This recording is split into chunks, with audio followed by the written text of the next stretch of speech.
Il y a 3 ans, Ryan Trahan, un créateur avec plus de 20 millions d'abonnés, a transformé un penny en 1,4 million de dollars et il a littéralement cassé YouTube. Et pourtant, il y a quelques jours, il a recommencé. This is a map of America. There are 50 states, and this summer I'm going to attempt my dream of going to all 50 in just 50 days. Cette fois avec 50 États, 50 jours, 50 Airbnb complètement fous, avec un objectif de 1 million de dollars reversé pour une cause qui a déjà explosé toutes les attentes. Et dans les prochaines minutes, on va voir comment ce créateur a réussi à encore une fois casser YouTube avec cette nouvelle série. Et la vérité, c'est que cette série, elle a rien à voir avec un simple vlog qu'on voit un peu partout. Elle a l'air spontanée, elle a l'air légère, elle a l'air même improvisée pour le coup. Mais derrière chaque épisode, il y a une stratégie de contenu très forte qui va combiner l'authenticité, la narration avec des contraintes qui vont être mises en place, on va en parler juste après, et surtout un engagement ultra maîtrisé. Et dans un monde où chaque créateur cherche à faire du MrBeast tout le temps, bah lui, il va pas chercher à faire plus gros, il va vraiment chercher à faire plus humain, on va dire. Et c'est vraiment ça qui fait toute la différence sur sa série et qui lui permet derrière de faire des millions de vues sur chaque épisode, même en postant une fois par jour. Et ce qui fait que ça fonctionne, c'est cette structure que vous ne voyez pas, qui va donner envie de cliquer, de rester et surtout de revenir, c'est le plus important. Et tout ça, je vais évidemment le décortiquer. Ok, le premier pilier, ça va être l'authenticité. Pour moi, c'est vraiment le super pouvoir de Ryan pour le coup, en général sur toutes ses vidéos, mais c'est encore plus vrai sur cette série. Et pour le coup, il cherche jamais à paraître quelqu'un d'autre, il joue jamais un rôle. Et ça commence dès la première impression et avec sa miniature, ses miniatures en général même. Et pour le coup, il n'y a jamais de flèches, il n'y a jamais de grosses retouches. C'est toujours son vrai visage qui est ultra authentique. Et en vrai, sur toutes ces miniatures, c'est juste lui dans une vraie situation, avec une vraie expression pour le coup. Et c'est ce qui fonctionne, c'est ce qui marque l'authenticité. Mais c'est pas juste pour faire beau. En réalité, une miniature, c'est pas là juste pour décorer.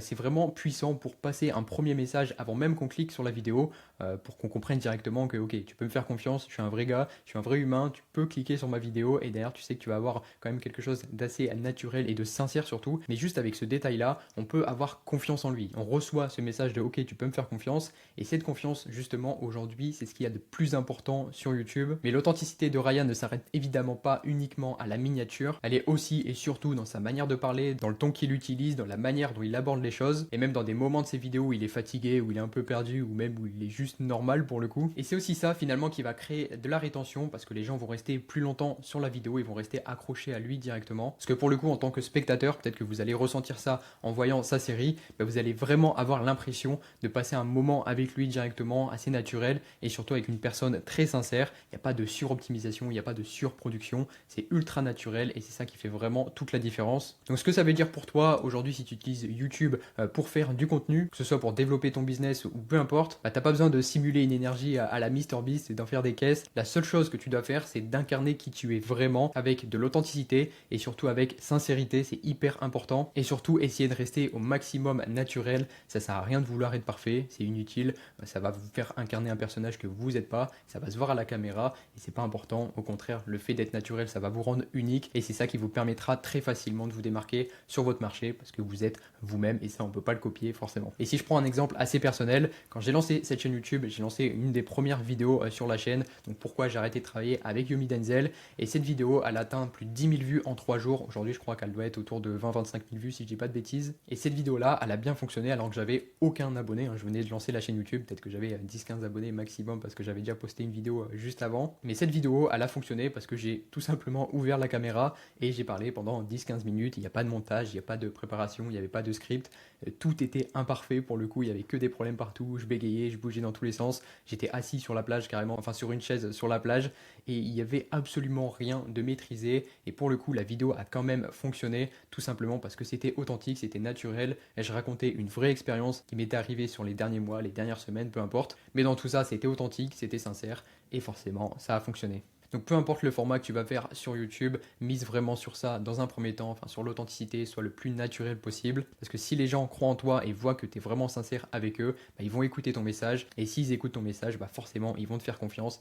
Et ça c'est plus important aujourd'hui. Ok, deuxième pilier, le storytelling structuré par le cercle de Harmon. Dans cette série, Ryan ne mise pas du tout sur son montage. Et pourtant ses vidéos continuent de faire des millions d'impressions et des millions de vues chaque jour. Et ça c'est tout simplement pour une seule raison, parce qu'il ne va pas forcément s'appuyer sur un rythme rythme en général avec son montage vidéo, il n'y a pas de suroptimisation, mais au contraire, il va s'appuyer sur la narration et c'est beaucoup plus puissant pour lui. Et ce qui fait la différence, c'est justement cette structure cachée que vous avez certainement pas vue et que pour le coup peu de créateurs connaissent mais que les meilleurs utilisent, et c'est le cercle de Harmon ou de Harmon, je ne sais pas si je le prononce très bien. Et justement dans un podcast avec Ryan et son ancien monteur, donc j'ai les notes juste en dessous, qui s'appelait Zach Levitt, désolé si j'écorche son nom encore une fois, ils ont justement parlé de l'importance de cette structure qui est très puissante. For people who don't know, what's the Harmon circle? The easiest version is like a person or like a character starts in like a natural state. Like Ryan will start in his bedroom, okay?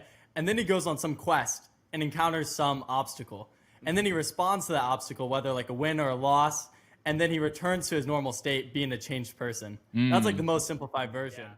Et pour le coup, ce modèle, c'est vraiment une version modernisée, on va dire, du voyage du héros. Et dans chaque épisode de toutes ces séries, que ce soit pour sa série Penny qu'il avait publiée il y a 3 ans, qui avait très bien fonctionné, ou même encore une fois pour sa série En cours, qui fonctionne aussi très bien, Ryan, il va toujours rejouer ce même schéma créatif, pour le coup, qui est ultra puissant et qui fonctionne à chaque fois. Et c'est vraiment un schéma narratif avec des Airbnb les plus fous les uns que les autres. Il y en a qui sont complètement bizarres. Il y a de la fatigue, il y a des imprévus, il y a des rebondissements. On va en parler juste après. Mais si on décortique rapidement l'épisode 1, vous allez voir que c'est l'exemple parfait qui va imager tout ça. Donc la première étape sur cet épisode, c'est la zone de confort. Ryan, il est chez lui au Texas, il présente les règles, le concept, il va poser les bases, il est vraiment enthousiaste pour le coup, il est prêt à partir, c'est l'état on va dire normal. Du coup c'est la première étape. Ensuite il va créer un genre de besoin, un véritable objectif pour le coup.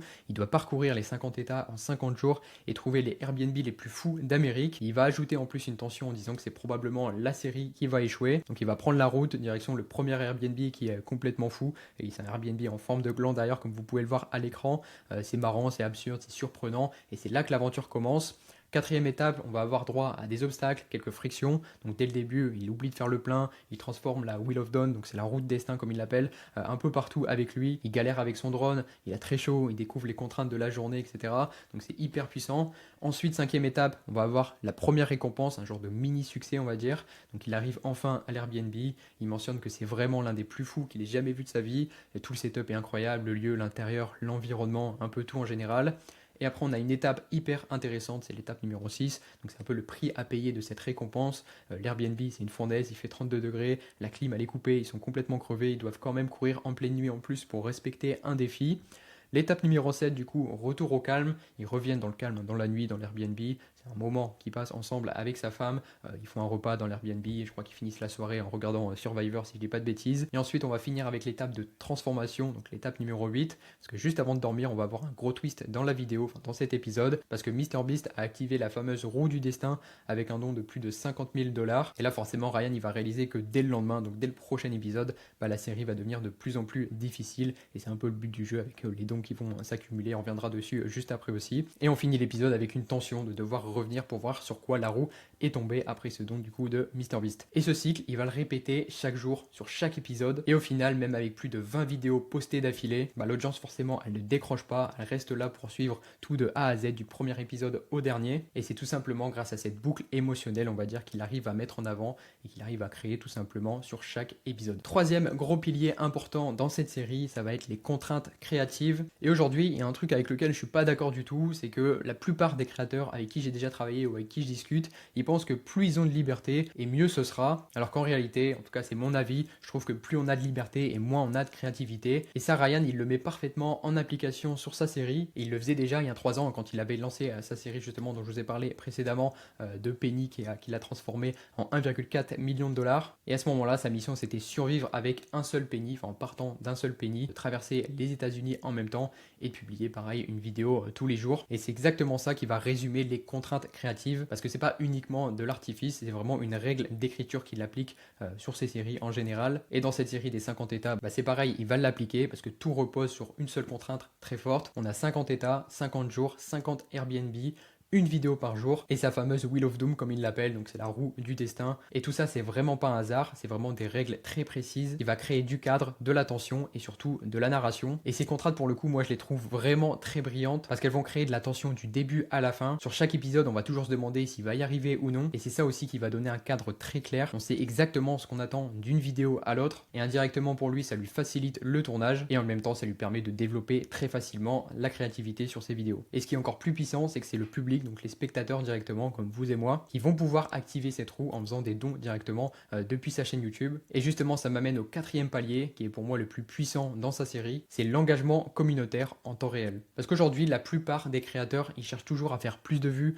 plus d'impressions, plus de rétention. Mais pour arriver à faire ça, Ryan lui il a une approche complètement différente des autres parce qu'il arrive à créer on va dire une expérience collective et il va transformer chaque spectateur en vrai acteur ou vrai co-auteur directement de sa série. Et à ce niveau-là, c'est pas juste regarder ce que je fais, c'est plutôt ce que vous faites va changer ce que je vis et ça c'est beaucoup plus puissant. Et tout ça il l'a reposé sur un système très simple. Dès qu'on va avoir un certain palier de dons qui va être atteint pendant sa série et pendant ses vidéos, il y a cette roue du destin qui va être activée et qui va lui mettre en avant certaines contraintes ou certains défis à mettre en place qui va rendre la série beaucoup plus compliquée et beaucoup plus difficile pour lui à appliquer. Et le plus intéressant forcément c'est que ça peut arriver à n'importe quel moment et c'est pas juste bon pour le show, c'est pas juste bon pour le divertissement. Grâce à ça les gens sont pas juste là pour regarder passivement la vidéo, ils ont un réel intérêt à suivre et à interagir avec la série pour participer indirectement à la vidéo. Et c'est exactement ça qui fait retenir et surtout revenir son audience sur toutes ces vidéos et qui lui permet d'accumuler en moyenne entre 2 et 6 millions de vues par épisode. C'est juste insane. Et maintenant qu'on a décortiqué tout ça, on comprend pourquoi cette série c'est pas juste un simple vlog à regarder, mais bien un système créatif extrêmement bien pensé qui va combiner l'authenticité, une narration ultra structurée, des contraintes qui deviennent des vrais moteurs et surtout un engagement communautaire. Et ce genre de format, on l'a vu sur une échelle différente évidemment sur la chaîne de Jordan Welch avec un cadre et une approche à peu près similaire,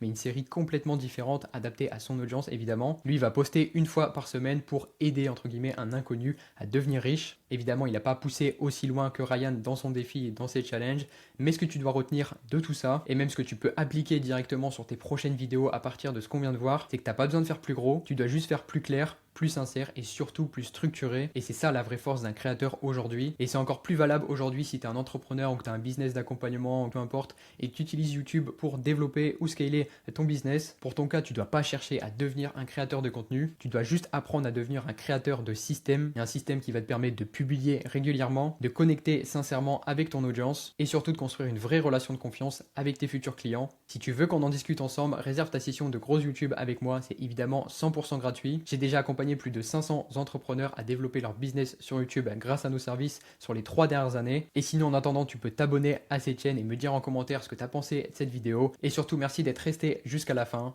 Ciao!